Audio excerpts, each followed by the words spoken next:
ಇತ್ತೀಚೆಗೆ ಬಾಂಗ್ಲಾದೇಶದಲ್ಲಿ ನಡೆದಂತ ಗಲಭೆ ಅತ್ಯಂತ ರಾಕ್ಷಸಿ ಪ್ರವೃತ್ತಿ, ಕ್ರೌರ್ಯವಾದ, ಅಮಾನುಷವಾದ, ಮನುಷ್ಯತ್ವ ಇಲ್ಲದಂಥ ಈ ಪ್ರಕ್ರಿಯೆ ಇಡೀ ಜಗತ್ತೇ ನಡುಗೋ ಹಾಗಾಗಿದೆ.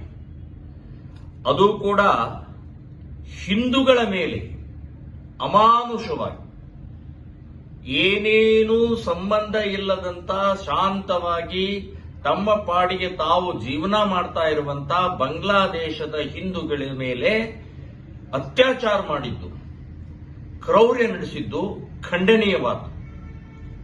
ಸೊ ಇದರ ಸಂಬಂಧಪಟ್ಟಾಗೆ ಒಂದು ಸಣ್ಣ ಪುಟಕೋಸಿ ದೇಶದ ಇವತ್ತು ನಮ್ಮ ಹಿಂದೂಗಳನ್ನು ಕೊಲೆ ಮಾಡ್ತಾ ಇರುವಂತದ್ದು ಇದು ಮೊದಲೇ ಅಲ್ಲ, ಹಿಂದೆನೂ ನಡೆದಿದೆ, ಮುಂದೆನೂ ನಡೆಯುತ್ತೆ. ಪ್ರಧಾನಮಂತ್ರಿ ಕೇಂದ್ರ ಸರ್ಕಾರ ಬಾಯಿ ಮುಚ್ಕೊಂಡು ಕೂತ್ಕೊಂಡ್ರೆ. ಸೊ ಇಷ್ಟು ಇಡೀ ದೇಶ ನಿಮ್ಮ ಮೇಲೆ ನಂಬಿಕೆ ಇಟ್ಟಿದೆ, ವಿಶ್ವಾಸ ಇಟ್ಟಿದೆ.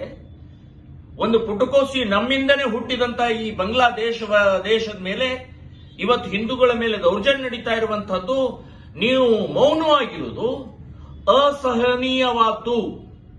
ಸೊ ಇದರ ಸಂಬಂಧಪಟ್ಟಾಗೆ ಬೆಂಗಳೂರಿನಲ್ಲಿ ಕೇಂದ್ರದ ಕಚೇರಿಯ ಬಿಜೆಪಿಯ ಕೇಂದ್ರ ಕಚೇರಿಯಾದಂತಹ ಆ ಕಚೇರಿಯ ಎದುರುಗಡೆಗೆ ಶ್ರೀರಾಮ ಸೇನೆ ಸಂಘಟನೆಯಿಂದ ಪ್ರತಿಭಟನೆ ಮಾಡುವಂತಹದ್ದು ನಿರ್ಧಾರವನ್ನು ಮಾಡಿದ್ದೀವಿ. ನೀವು ಕೇಂದ್ರ ಸರ್ಕಾರದ ಮೇಲೆ ಒತ್ತಡ ತನ್ನಿ. ಬೆಂಗಳೂರಿನಲ್ಲಿ ಇರುವಂತಹ ರೋಹಿಂಗ್ಯಾ ಮತ್ತು ಬಾಂಗ್ಲಾ ಮುಸ್ಲಿಮರನ್ನ, ನುಸುಳುಕೋರರನ್ನ ಒದ್ದು ಓಡಿಸಬೇಕು ಅಂತನ್ನುವಂತ ಹಿನ್ನೆಲೆಯಲ್ಲಿ ನಾವು ಈ ಪ್ರತಿಭಟನೆಯನ್ನ ಮಾಡ್ತಾ ಇದ್ದೀವಿ. ಬರುವಂತ ಸೋಮವಾರ 12ನೇ ತಾರೀಕು ಬೆಳಗ್ಗೆ 11 ಗಂಟೆಗೆ ನಾವು ಈ ಪ್ರತಿಭಟನೆ ಹಮ್ಮಿಕೊಂಡಿದ್ದೀವಿ.